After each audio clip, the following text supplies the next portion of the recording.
Estonia says it will shoot to kill masked Russians crossing the border. The importance of wearing baklava masks is tied to a fighting tactic the Russians have used for more than 100 years. This Russian military doctrine is called Maskirovka, and it covers a broad range of military deception measures. At its core, Maskirovka is designed to sow confusion. A 1988 Pentagon study of the technique says Maskirovka may be conducted in any environment to deny information to censors. In 2014, the Russians didn't ride into Ukraine by the hundreds of thousands on the backs of tanks. That would come later in 2022. Instead, they operated on a much subtler level, sowing discord and insurrection by whipping up a nationalistic fervor among ethnic Russians living in the Donbas. This concealment provides the Russian government with some level of deniability, despite NATO intelligence reports that clearly showed Russians had boots on the ground in Ukraine back then. Regardless, the camouflaging of national identities has caused some level of uncertainty among Western allies. Denial, in fact, is one of the core tactics of Maskirovka. After the Russian invasion of Crimea in 2014, it was clear that Russian special forces had seized government buildings, but Putin gave a news conference the following day, denying that Russian soldiers were even in the country. Hey friends, Wes here, US military veteran and Russian speaker, because mudro izuchata protivnika.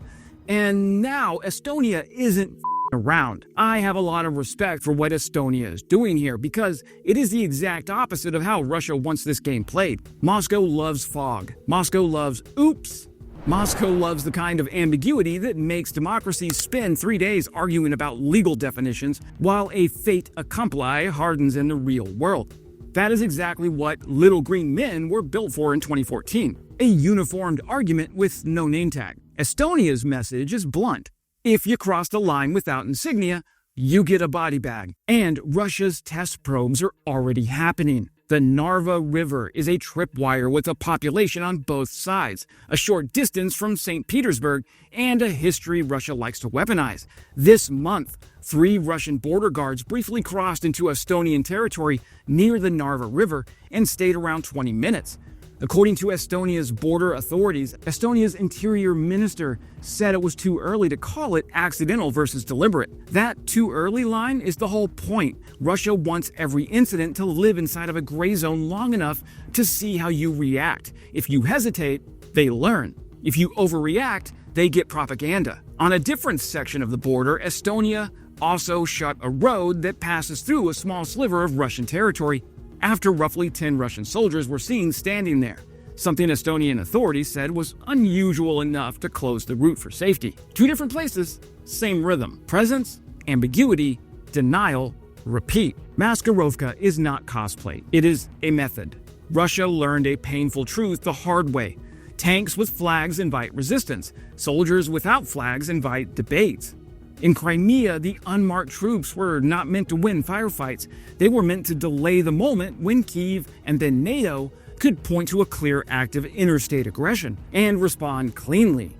The uniforms without insignia were a legal smoke grenade. It bought time for Russia to seize airports, parliament buildings, and communications nodes, and choke points.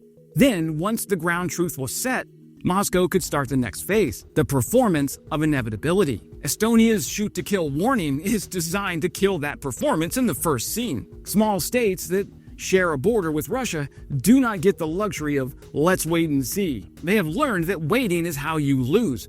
Estonia is trying to remove 3 things Russia counts on. First, plausible deniability. If you strip insignia, you are trying to create a category that sits between criminal and soldier. Estonia is saying there is no in-between. You cross that border as an unidentified armed actor, you get treated as an armed actor. Clean, fast, no theater, bada bing, Bob's your uncle. Hey, Fatoni, forget about it, bada bing, eh? Second, the decision lag. Sure, democracies can fight, but democracies can also argue themselves into a coma. Russia's hybrid tactics are built to force that coma. Estonia's statement is meant to pre-authorize action in the public mind before the incident happens. That matters because it shortens the political fuse for commanders on the ground. Third, the escalation trap. Moscow often tries to force opponents into choice between doing nothing and doing something big. Estonia is carving out a middle path, immediate, local, proportional force against the intruder, paired with calm strategic communication to allies. That is deterrence in the real world, a simple rule that an operator can execute under stress. The Narva problem is not theoretical. If you want to understand why Estonia keeps bringing up Narva, look at a map and then look at Russian behavior since 2008. Narva sits on a border that is close, narrow, and politically tempting. It has an ethnic Russian population that Moscow can cynically claim to protect. Russia can stage a narrative there in a weekend. The opening move would not be a tank division, it would be a story. Local self-defense groups, spontaneous protests, border confusion, Estonian provocation, more likely fascist because Russia has one insult since 1939 and it uses it like a stamp. Then come the unknown armed men. Then come the volunteers. Then come the humanitarian convoys that look suspiciously like a resupply run. You do not stop that with a debate about whether they are official soldiers. You stop it by treating the first armed intruders as what they are, the lead edge of an operation. That is what Estonia is telegraphing. NATO's deterrence works best when the first minutes of a crisis are unambiguous. Russia knows Article 5 exists. Russia also knows that consensus takes time, and that time is where hybrid operations live.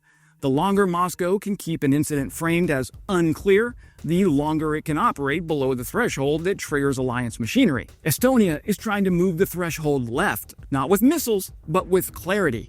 The logic is cold but sound. If the first armed crossing is met with immediate force, Russia loses the chance to build a new reality on the ground. If Russia loses that chance, it loses the political leverage that comes from ambiguity. If it loses that leverage, it has to choose a different path. And that different path, my friends, looks a lot more like conventional escalation, which is the one lane Russia does not want to drive in against NATO. So, Estonia is doing NATO a favor. It is reducing the space where Russia can experiment. But I should mention that there is no free lunch here. Estonia is taking on the risk, even if it is the right kind of risk. A shoot-to-kill posture raises the odds of a fast spiral if Russia deliberately sends people to be shot. Moscow has done worse things for propaganda. A dead, unmarked Russian can be used to whip up outrage at home and confusion abroad. It also increases pressure on Estonian troops at the tactical level. A young border guard with a rifle becomes a strategic actor in a way that is deeply unfair and he probably never signed up for. That is the reality of frontline states. This is why doctrine, training, and communications matter now more than ever. Rules of engagement have to be extremely specific. Identification procedures have to be extremely disciplined. Command authority has to be clear. If Estonia says it will shoot, Estonia has to prove it can shoot the right person for the right reason at the right time. The second Estonia looks sloppy, Russia will exploit it. For Russia, every probe is a question. How quickly does Estonia respond? Do they respond with police or military? Do they call it an incident or an attack? Do they name Russia immediately? Do they show video? Do they ask NATO for consultations? Do they hesitate? In Narva, a 20-minute incursion forces that entire chain of decisions to run in miniature. In the Saitsi boot incident, the unusual presence of Russian soldiers on a road used by Estonians was another pressure test, and it produced a practical response. Close the road, reduce vulnerability, build alternatives. That is how you learn from probes. You adopt the terrain of decision-making. If Russia keeps pushing the hybrid playbook, Estonia and its neighbors will keep hardening the border, physically and procedurally. You will see more sensors, more patrols, more rapid response drills, more drone walls, more legal tightening around what constitutes an armed incursion, and more public messaging that removes ambiguity. The most important outcome here is psychological. Russia's little green men strategy only works if the target state doubts itself. Estonia is signaling it does not doubt itself. Now, that does not guarantee safety, but it changes Russia's math. And in deterrence, math beats mythology. Okay, that's it for today, my friends. Give Putin an inch and he'll run a mile. Subscribe if you're feeling froggy. And as always, glory to Ukraine, glory to the heroes. Crimea is Ukraine.